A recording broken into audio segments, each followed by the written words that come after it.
It's the Innovation Podcast with Mark Reed Edwards and Garnett Harriman. Let's start the show. Hi, it's Mark. We're back with the final part of our chat with Bruno Aguiar of ESL. As we delve more into the esports landscape and the future investments that ESL is making, along with the importance of data, Garnett starts this part off with a question about sponsorships. So let's get to it. Have you seen any of the big soft drink companies getting into this? This seems like ready-made for Coke or Pepsi or... Oh, yeah, no, we have Pepsi. Yeah, Pepsi is already there. So, no, definitely. I mean, I would say that right now it's kind of ready for any company. Okay. I think, maybe some industries do not relate so much, but... I'm guessing soft drink and cola in particular is an integral part of the training regime of most of these kids. So. I would say not anymore. Not anymore. No, not anymore. At least not at the top. At the top, no. Now it's Gatorade. Yeah, exactly. I don't know. I'm not a professional player myself, so I can't speak for them. But I would say really focus on that nowadays. We're not talking about your training regime. Let's not do that. Let's not do that. Oh, don't get me started. I crave Pepsi and Coke constantly, and I don't drink it at all. So hopefully none of your sponsors are listening to this podcast, Bruno. But you crave it. That's the important. Yeah, exactly. So technically, their marketing is working on me. Man. Every time I have a hamburger or a piece of pizza, I crave Coke and Pepsi. I mean, McDonald's also joined recently. We also have McDonald's. Yeah. There you go. So no, I mean, the audience is global and it's massive. So I would say there's not many reasons why you wouldn't want to jump on this pool. So growth. We just got out of essentially a part of this conversation that was about how impressively and how globally the growth is happening with brand sponsors and sponsorships. Let's backtrack just a little bit. I know ESL is big and it's getting bigger. Sometime around the end of 2018, you guys announced this co-investment scheme where you were going to be investing a certain amount of money. I think the number I remember is $100 million to help shape the future landscape of esports globally. We don't need to get into too many details. I'm sure a lot of the answers are fairly internal potentially, but just in broad strokes, what sorts of categories is that future looking investment going to be allocated towards?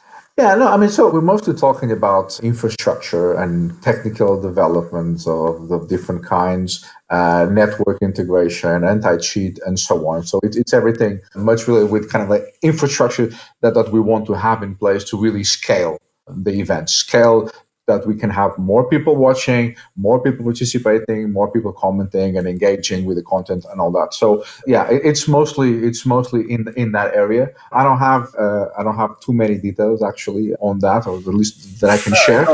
So we do understand the need for kind of continuous development, and I think that's the key message here: continuous technical development in order to make these the kind of show that we want to make, and that's pretty much what this is. Got it.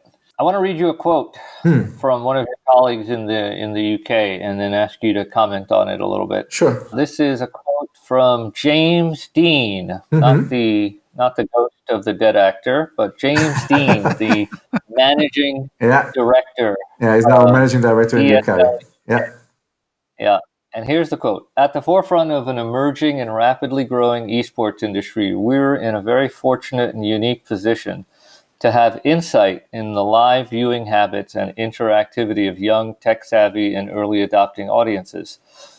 I think those are the nerds, but we're ecstatic to be working alongside industry leaders across the Weaver Consortium. I guess that's a consortium of tech companies in the UK, to pave the way for the next generation of immersive technology, and with UKRI support, to realize a framework for the future of live entertainment and sports.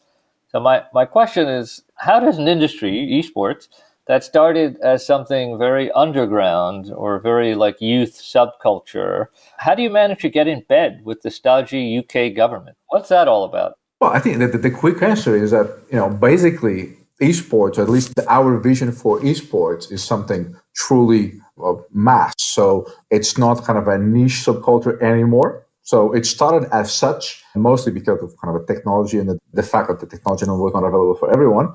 So starting like that, but the way we see this is moving forward is really, I mean, gaming and video gaming and esports will become kind of a normal part of life. And as such, it just makes sense that we align with governments, whether it's UK or any other, when it comes to regulation, investment, all of that stuff. So I mean, it just really reflects the fact that esports is no longer kind of a niche thing, and it's becoming more mass. And that's basically it. And do you ever worry about your core audience of millennial gamers? Even if it's going more and more mainstream, do you ever worry that they might revolt against the concept of data sharing with the government? Or there are some pretty big companies out there losing some pretty big dollars. I'm thinking about Facebook. Facebook just announced a $3 billion charge on their first quarter plan. That's a very different ball. And they cited, and in the Facebook SEC document, they cited costs associated with the FTC. FTC is the group in the U.S. that oversees COPPA and all this other stuff. Compliance, data compliance. Yeah. So, do you ever worry about your audience getting upset about data sharing with the government? No, well, first, not really. I mean, the short answer is, I mean, basically the Weaver Consortium is not really, it's not about data sharing in a nutshell. I mean, it's about much more than that. There is an element of understanding or having an insight in terms of viewing habits. So that is not personal, as in, it's not about your name, your address, or we're talking about how do you see? Where do you see it? Where do you stream? Which channels? How often? So it's more about viewing habits than anything that is kind of led with the privacy of the data. So I don't think it's really an issue there.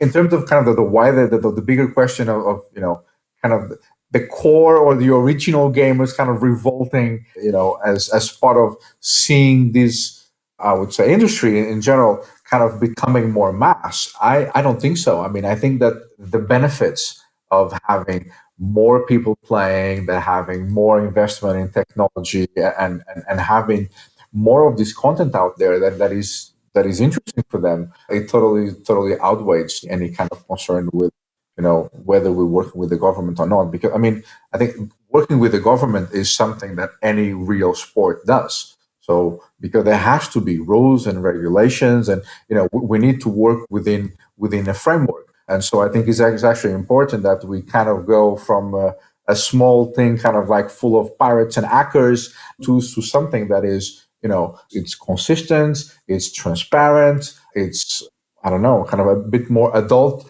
in the sense that it is responsible. So I think that's the way to go. Interesting. So that kind of reminds me, Garnett, of our discussion a couple of weeks ago with the guy from Ultimate Guitar, Daniel Ray. And Bruno, this is a site that has guitar tablature and chord structures and things like that. And they're the only one from the early days of the internet that survived because they decided to kind of go legit. And they're now a thriving business. Yeah, and what you're doing is kind of similar. You're like, well, we want to be a legit business. We want to be a real business.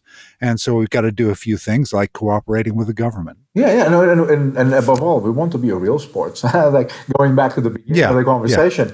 Yeah. And the only way to really become kind of a real sport as perceived by everyone is to actually kind of comply to these rules. So, I mean, we need, I mean, and maybe I'm talking more personally than on behalf of ESL, but I mean, the government doesn't have to be necessarily stodgy. I mean, the government can be something that actually really helps the development of but you see what I mean? My point is, then working with any government actually gives us many more possibilities that otherwise we wouldn't have in terms of investment, in terms of promoting. So it is important, and I think we could all benefit from it. Yeah, and I think that's what a mature business kind of realizes, right? That you need to do those things. Exactly. So a lot of what we've talked about kind of feels futuristic, but I'm interested in what you think about the future of esports. And Garnett and I have talked about this before, that we actually think that in America, certain sports like the NFL are going to run into trouble over the next 10, 15 years, whatever it is, because of, concussions, because of injuries, and that the future for a sport like that may actually lie in esports. That's our opinion. What do you think of the future of esports? Okay. So yeah, it's an interesting analogy because, and again, I understand why, but let me just put out there first that esports is I would say mostly about all the games that you have, which do not really have a real life comparison, or there's no real life equivalent. So NFL, of course, is a kind of an online version, and Formula One, etc., racing, but if we think about the biggest games, the Counter Strikes, the Dota 2, the Fortnites, and they do not have a real life equivalent, and those are the big ones. So when we talk about the future of esports, I mean, for me, I think it's clear that this is going to become one of the most popular forms of entertainment, and as sports goes, we believe it can go all the way to becoming like in the top 5, probably not never big as football, for example. So that's one side of it. Then, I mean, in terms of what do we expect kind of in the next coming years, I mean, I would say that, well, we hope to continue to lead the industry, but then, I mean, we expect a growing number of viewers. I mean, 20-25% growth per year. That's what we've been observing so far.